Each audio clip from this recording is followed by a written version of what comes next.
ನಿಮಗೆ ಕೆನರಾ ಬ್ಯಾಂಕ್ ಕೊಡ್ತಾ ಇದೆ 3 ರಿಂದ 10 ಲಕ್ಷದ ತನಕ ಸಾಲ ಯಾವುದೇ ಶ್ಯೂರಿಟಿ ಇಲ್ಲದೆ.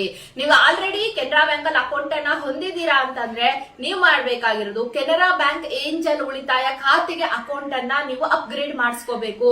ಇಲ್ಲ ನಾವು ಮಾಡ್ಸೇ ಇಲ್ಲ ಅನ್ನೋರು ಕೂಡ ಈಗ ಹೊಸದಾಗಿ ಮಾಡಿಸ್ತೀರಾ ಅಂದ್ರೆ ಆ ಹೆಸರನ್ನ ಹೇಳಿ ಅದ್ರಲ್ಲಿ ಅಂದ್ರೆ ಕೆನರಾ ಬ್ಯಾಂಕ್ ಏಂಜಲ್ ಉಳಿತಾಯ ಖಾತೆ ಯೋಜನೆಯ ಅಕೌಂಟ್ ಅನ್ನೇ ಹೆಸರೇಳಿ ಓಪನ್ ಮಾಡಿಸ್ಕೋಬೇಕು. ನೀವು ನಾರ್ಮಲ್ ಅಕೌಂಟ್ ಇತ್ತು ಅಂದ್ರೆ ಆಗಲ್ಲ. ಆ ಯೋಜನೆಯಲ್ಲೇನೆ ಅಕೌಂಟ್ ಅನ್ನ ಓಪನ್ ಮಾಡಿಸ್ಕೊಂಡು ಸಾಲವನ್ನ ತಗೋಬಹುದು. 3 ಲಕ್ಷದಿಂದ 10 ಲಕ್ಷ ತನಕ ನಿಮ್ಗೆ ಶ್ಯೂರಿಟಿ ಇಲ್ಲದೆ ಸಾಲ ಸಿಗ್ತಾ ಇದೆ.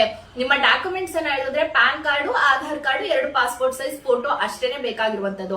ಮೇನ್ ಆಗಿ ಯಾವ ಪರ್ಪಸ್ ಗೆ ಕೊಡ್ತಾ ಇದಾರೆ ಅಂತ ನೀವು ಕೇಳೋದಾದ್ರೆ, ಈಗಂತೂ ಕ್ಯಾನ್ಸರ್ ಸಿಕ್ಕಾಬಡೆ ಆಗ್ತಾ ಇದೆ. ಕೆಲವೊಂದ್ ಕಡೆ ನಾವು ಎಕ್ಸ್ಪೆಕ್ಟ್ ಮಾಡಿರಲ್ಲ, ನಾವು ಇನ್ಶೂರೆನ್ಸ್ ಕ್ಲೈಮ್ ಮಾಡಿದ್ರು ನಮಗ್ ಬೇಕಾಗಿರೋ ಅಷ್ಟು ಹಣ ಸಿಗಲ್ಲ. ಆವಾಗ ನಮ್ಗೆ ಸಿಗುವಂತದ್ದೇ ಕೆನರಾ ಬ್ಯಾಂಕ್ ಕಡೆಯಿಂದ 3 ರಿಂದ 10 ಲಕ್ಷ ಸಾಲ ಸಿಗ್ತಾ ಇದೆ. ನೀವು ಇಲ್ಲಿ ಫ್ಲೋಟ್ ಇಂಟ್ರೆಸ್ಟ್ ಅನ್ನ ನೀವು ಆಯ್ಕೆ ಮಾಡ್ಕೊಂಡ್ರೆ 11.55% ಇದೆ. ವಾರ್ಷಿಕ ಬಡ್ಡಿ ದರ ಹೇಳ್ತಾ ಇದ್ದೀನಿ.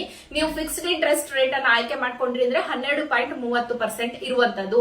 ಸೊ ಇಲ್ಲಿ ನೀವು ಅದನ್ನ ತಿಂಗಳ ಕಟ್ಟಬೇಕು. ಅಂಡ್ ನಿಮ್ಗೆ ಸಾಲ ಹಣ ಕೂಡ ಸಿಗ್ತಾ ಇದೆ. ಕ್ಯಾನ್ಸರ್ ಇವತ್ತರ ದೊಡ್ಡ ಹಣವನ್ನ ಹಾಕ್ಬೇಕಲ್ವಾ, ಆತರ ಪ್ರಾಬ್ಲಮ್ಸ್ ಆದಾಗ ಹೆಲ್ತ್ ಇಶ್ಯೂಸ್ ಗಾಗಿ. ಹಾಗಾಗಿ ಕೆನರಾ ಬ್ಯಾಂಕ್ ತಂದಿರುವಂತದ್ದು. ನೀವು ಇದಕ್ಕೆ ಹೆಚ್ಚಿನ ಡೀಟೇಲ್ಸ್ ಅನ್ನ ಕೆನರಾ ಬ್ಯಾಂಕಿಗೆ ಹೋಗ್ಬಿಟ್ಟು ವಿಚಾರಿಸ್ಕೋಬಹುದು.